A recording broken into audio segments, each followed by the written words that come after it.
Relationship ये जो area है खास तौर के ऊपर, अगर आपके सोर्स के साथ में अगर आपकी मिसअंडरस्टैंडिंग है, कम्युनिकेशन गैप है, आपका सोर्स कौन है, आपके जनक कौन है, आपका जन्म कहाँ से हुआ है? माता पिता। राइट। तो माता पिता ये आपके सोर्स है, और अगर वहां पर कुछ मिसअंडरस्टैंडिंग है, वहां पर कुछ कम्युनिकेशन गैप है, वहां पर जो है आपकी बातचीत बंद है, वहां पर जो है आपके उनके प्रति कुछ कंप्लेंट है, वो हयात में है या नहीं है, वो अभी नहीं भी होंगे इस दुनिया पे, फिर भी अगर आपके प्रति उनकी कोई रिलेशनशिप में ब्रेकअप है, ग्रचेस है, मिसअंडरस्टैंडिंग है, आप उनके प्रति जो है वो कुंठित है, उन्होंने आपको बराबर हिस्सा नहीं दिया, उन्होंने आपका मैनेजमेंट करके नहीं गया, उन्होंने आपको अच्छे स्कूल में नहीं डाला, उन्होंने आपको जो है वो मारा पीटा, उन्होंने आपके साथ में गलत व्यवहार किया, ऐसा कोई भी अगर आपके माँ बाप के साथ में आपकी कोई भी मिसअंडरस्टैंडिंग है, तो बाकी सब रिलेशनशिप एक तरफ और ये दो रिलेशनशिप मदर और फादर ये एक तरफ। तो आज सबसे ज्यादा मैं आपको जो जोर दे रहा हूं वो ये है कि अगर आपके माँ बाप के साथ में आपके रिलेशनशिप के अंदर छोटी सी भी थोड़ी सी भी कड़वाहट है, खटास है, थोड़ा सा भी जो है वो कहीं पर ग्रचेस है, तो आज आपको ये एक्सरसाइज जो करना है वो एक्सरसाइज करना है अपने माँ बाप के साथ। उनके जो भी आपको ब्लेसिंग्स है, उन्होंने जो भी आपके लिए किया है वो आपको लिख के निकालना है, एक एक चीज याद करना है। जैसे कि कल मैंने मेडिटेशन के टाइम पे बताया था कि उन्होंने आपको काला टीका लगाया, उन्होंने 9 महीने आपको पेट पे रखा से लेके तो आपको जब तक शादी हुई नहीं तब तक आप अपने पैरों पे खड़े नहीं हुए, तब तक आपको क्या क्या नहीं किया। और अभी कुछ हो गया, कुछ उनसे बोलने में आ गया, कुछ उन्होंने बचपन में आपसे डांटा होगा, चिल्लाया होगा, कुछ किया होगा, कुछ उनसे आपका हो गया होगा, लेकिन आपको क्या करना है, उनसे माफी मांगनी है और उनको लिखिए, thank you very much mummy, आपने मेरे साथ में ये किया, मेरे को ये किया, मेरे लिए ये किया, मैं जब बीमार था आपने ऐसा किया वैसा किया, होमवर्क करके देती थी, ये करती थी, वो पढ़ाई थी, कितनी चीजें उन्होंने की अपने लिए। मैं तो बोलता हूँ एक रजिस्टर 200 पेज का भर जाएगा, इतनी चीजें उन्होंने अपने लाइफ में की। तो आज आपको मेक श्योर करना है कि मदर और फादर के साथ में आपको कंप्लीट करना है। कंप्लीट करना मतलब उनके साथ में जो भी इनकम्प्लीशन है, जो भी अधूरापन है, वो अधूरापन कंप्लीट करना है। जैसे ये पीछे जो बोर्ड दिख रहा है मैजिक लिखे हुआ है, इसके ऊपर ऑलरेडी बहुत कुछ लिखे हुआ है, मैं कुछ इसके ऊपर नया लिख नहीं सकता। अगर मुझे इसके ऊपर कुछ नया लिखने का है तो मुझे क्या करना होगा, इसको कंप्लीट करना होगा, इसको क्लीन करना होगा। ऐसा समझ लीजिए ये व्हाइट बोर्ड है, तो व्हाइट बोर्ड को मेरे को क्या करना होता है, साफ करना होता है, तब मैं उसके ऊपर कुछ नया लिख सकता हूँ। ब्लैक बोर्ड को मुझे साफ करना होता है, तब उसके ऊपर कुछ नया लिख सकता हूँ। अगर ऑलरेडी उस ब्लैक बोर्ड पे या व्हाइट बोर्ड पे मम्मी और पापा के साथ में ऑलरेडी बहुत सारे ग्रचेस है, मिसअंडरस्टैंडिंग है, बहुत सारे आपके झगड़े टंटे हैं, ये है वो है, गुस्सा है, चिड़चिड़ है, बातचीत बंद है, कई लोग तो बातचीत भी बंद कर देते, मैंने तो देखा 40-40 साल तक लोगों ने बात नहीं की है। तो ये सब चीजें जो है आपको क्या करना होगा, कंप्लीट करना होगा। जब तक आप इसको साफ नहीं करेंगे तब तक कंप्लीशन के बिना क्रिएशन संभव नहीं होते। तो हमारे मैथोलॉजी में बोला था ना, ब्रह्मा विष्णु और महेश, तो हमको भी मेक श्योर करना है कि जो भी गंदगी है उसको साफ करने का है, और जब गंदगी साफ कर देंगे तो वहां पर जो है वो कुछ सृजन हो सकता है, वहां पे कुछ क्रिएटिविटी हो सकती है, वहां पे कुछ नयापन आ सकता है। और जब सोर्स, मैंने जब आपको बोला ये आपका सोर्स है, तो सोर्स में से अगर गंदगी आ रही है, सोर्स में से जो है वो कुंठित हो रहे हैं, सोर्स में से जो है वो कोई निगेटिविटी है, तो वो गंगोत्री से अगर कोई गंदगी छूट रही है, निकल रही है, तो गंगा इधर कितनी भी साफ कर लो वो हर रोज गंदी होती जाएंगी, हर रोज गंदी हो जाएंगी। इधर आपके रिलेशनशिप आपके दोस्तों के साथ में, वाइफ के साथ में, बच्चों के साथ में, आपके फैमिली मेंबर के साथ में, सब अंकल आंटी के साथ में, देवरानी जेठानी के साथ में, सबके साथ में जबरदस्त संबंध है, लेकिन उधर से हर रोज जो पानी आ रहा है, जो फ्लो आ रहा है, वो गंदा आ रहा है। तो आप गोबर के ऊपर आइसिंग कर लो, मस्त एकदम बढ़िया आइसिंग कर लो, चेरी लगा लो, बढ़िया उसके ऊपर डेकोरेशन कर लो, हैप्पी बर्थडे लिख लो, तो वो केक बनने वाला है क्या? वो केक कभी नहीं बनने वाला है। आपको लगेगा वाह वाह क्या जिंदगी है मेरी, ऐसी वैसी चालू, लेकिन अंदर से वो गोबर है, गोबर।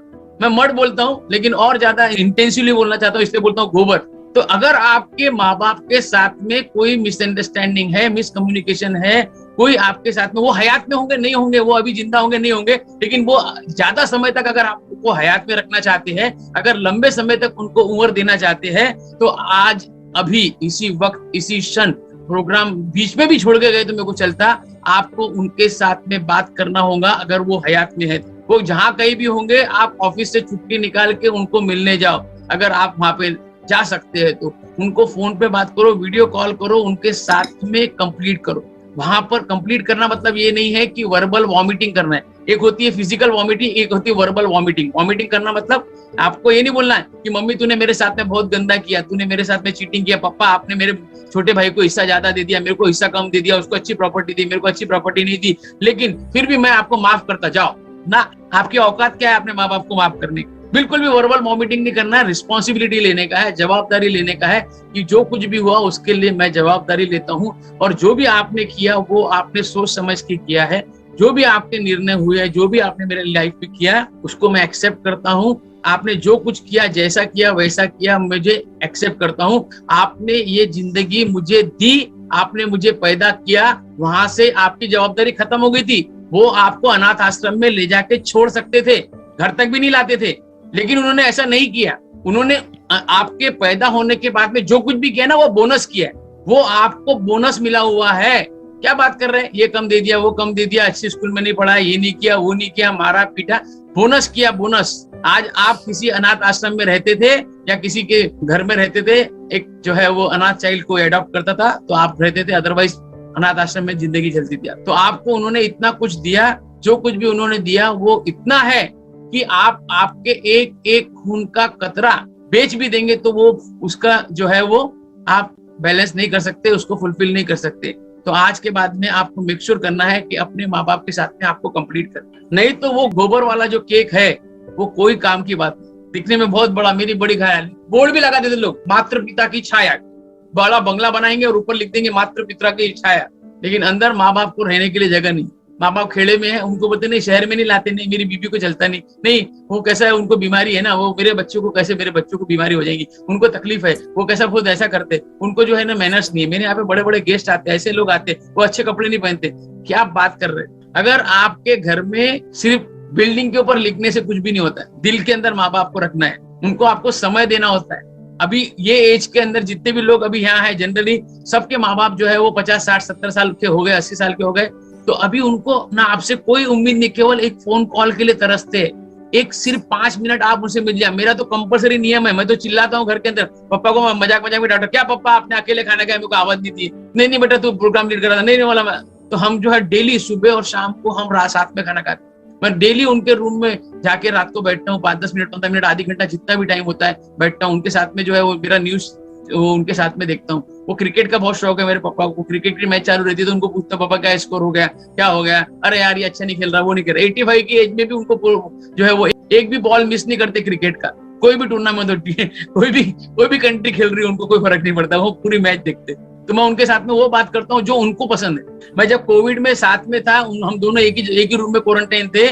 मैंने मतलब कई लोगों को शेयर भी किया है कि मेरे को जब उनकी सेवा करता था, उनकी जो गंदगी साफ करता था, उनको जो नहलाता था, जो भी उनको करता था, वो मैं अपने आप को धन्य समझता था कि मेरे को भगवान ने ये मौका दिया कि मैं इतना टाइम निकाल सक रहा, मेरे रूम में वो है और मैं जो है उनकी सेवा कर, उनके पेशाब साफ करने में मुझे ऐसा खुशी होती थी कि इससे बड़ा काम मैं जिंदगी में और क्या कर सकता हूँ। तो आप सभी से ये प्रोग्राम आप अटेंड कर रहे हैं ना, सिर्फ 10 मिनट 15 मिनट अगर वो हयात में होंगे ना तो उनको टाइम दो, जितना आधी घंटा 1 घंटा जितना दे सकते हैं उनके ऊपर फोन के ऊपर बात करो। आपकी माँ को इनकमिंग कॉल नहीं आते मालूम है, वो इंतजार करती रहती है कि कोई कॉल आएगा क्या। मेरी मम्मी के पास में फोन है ना, वैसा देखती रहती। तो मैं इंटेंशनली कई बार बाहर जाता तो मम्मी को फोन करता, कल मैं बाहर था तो 2 बार मम्मी को फोन किया ताकि कम से कम उनको इनकमिंग कॉल तो आए। अपने तो दिन भर इनकमिंग कॉल चालू रहते, इंटेंशनली कॉल करो उनको। उनका मोबाइल तरस जाता है रिंग बजने के लिए, कोई कॉल ही करने वाला नहीं है। कल 2 बार कॉल किया मम्मी को मैंने, जबरदस्ती। मैं मेरी वाइफ को बोल सकता था लेकिन मम्मी को बोला, मम्मी आज मैं खाना नहीं खाऊं, मम्मी आज ये है। तो रिलेशनशिप के प्रति कृतज्ञ हो जाइए, उन्होंने बहुत कुछ आपके साथ में किया है। बाकी सब रिलेशनशिप गौन है। ये रिलेशनशिप के अंदर अगर कोई गोची है, लोचा है, वो आपकी सास और ससुर भी होंगे ना, वो आपके माँ बाप है, वो माँ बाप के तुल्य है। वो उतना ही एक्सपेक्ट करते हैं जितना कि आप आपके माँ बाप एक्सपेक्ट करते हैं। ऐसा नहीं कि वो आपके पति के माँ बाप है तो मैं क्या करूँ, या वो आपके पति के माँ बाप है तो मैं क्या कर सकता, नहीं। वो भी आपको एक्सपेक्ट करते हैं कि मेरा जवाई फोन करेगा, वो भी एक्सपेक्ट करते हैं कि मेरी बहू मेरे से बात करेंगी। आप उनसे बात नहीं कर रहे, उनको जो है थाली ले जाके पटकते हुए मैंने देखे हुआ है। लोग शेयर करते हैं कि मैं बात नहीं करती, थाली रख देती ऐसे, वो खा लेती और फिर थाली उठा के लेके आ जाती। क्या है ये? ऐसे रिलेशनशिप मेरे पास में रोज आते हैं। ऐसे चीजें देखता हूँ मैं लाइफ के अंदर कि मुझे बहुत दुख होता है कि माँ बाप के साथ में ऐसे संबंध। आपके सास ससुर, उनके पति, वो पति आपको जो दिया है वो आपके सास ससुर ने दिया है, वो जब बीमार होगा, वो नहीं पैदा हो रहा था, मन्नत मांग मांग के कहाँ गए थे, पीर के पास में, फकीर के पास में, मंदिर में, गिरजाघर में, पैदल पैदल पहाड़ पे जाके दर्शन करके मन्नत मान मान के वो पति को पैदा किए, और आप जो है माज गए, इतना माज गए कि आप जो है बोलते हैं कि मैं हूं तो ये घर चल रहा है, मेरी ये सास जो है वो ये करती वो करती किरकिर करती। जिस दिन नहीं रहेंगी ना तब मालूम पड़ेगा। आपका आधा काम वो जो सास है ना, वो जब रहती है ना तो आप बिंदास घर से बाहर जा सकते हैं, क्योंकि मालूम है वो है तो घर में कुछ होगा नहीं, बच्चे जो है वो पोतों को बराबर संभालेंगी, पोतियों को बराबर संभालेंगी। जिस दिन नहीं रहेंगी ना तब आपको मालूम होगा। और जिसकी नहीं है, जिनके चले गए माँ बाप, तो भी उनके फोटो के सामने आज जाके उनको जो है आपको धन्यवाद देने का है, उनकी आत्मा को शांति मिलेंगी। वो आपके भले वो फिजिकली आपके साथ में नहीं है, लेकिन वो आपके आजू बाजू में कहीं है, वो आपको देख रहे हैं और आपको वो चाहते हैं कि आपके साथ में उनका एक ही हो जाए, उनके वापस से जो है वो एक कंप्लीशन हो। उनकी आत्मा भटक रही है, क्यों? क्योंकि आपने उनके साथ में संबंध खत्म कर दिए थे। अगर ऐसा कुछ भी आपने किया होगा तो आज आपको दिल से माफी मांगना है।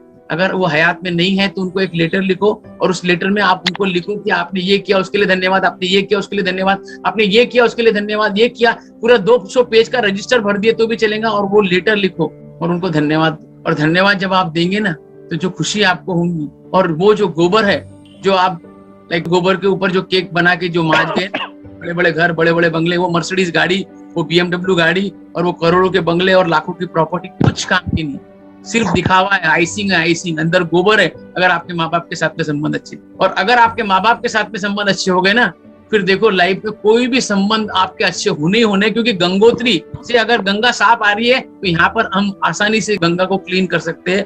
अदरवाइज पूरी जिंदगी हम क्लीन करते रहेंगे और गंदगी आती रहेगी। Thank you very much.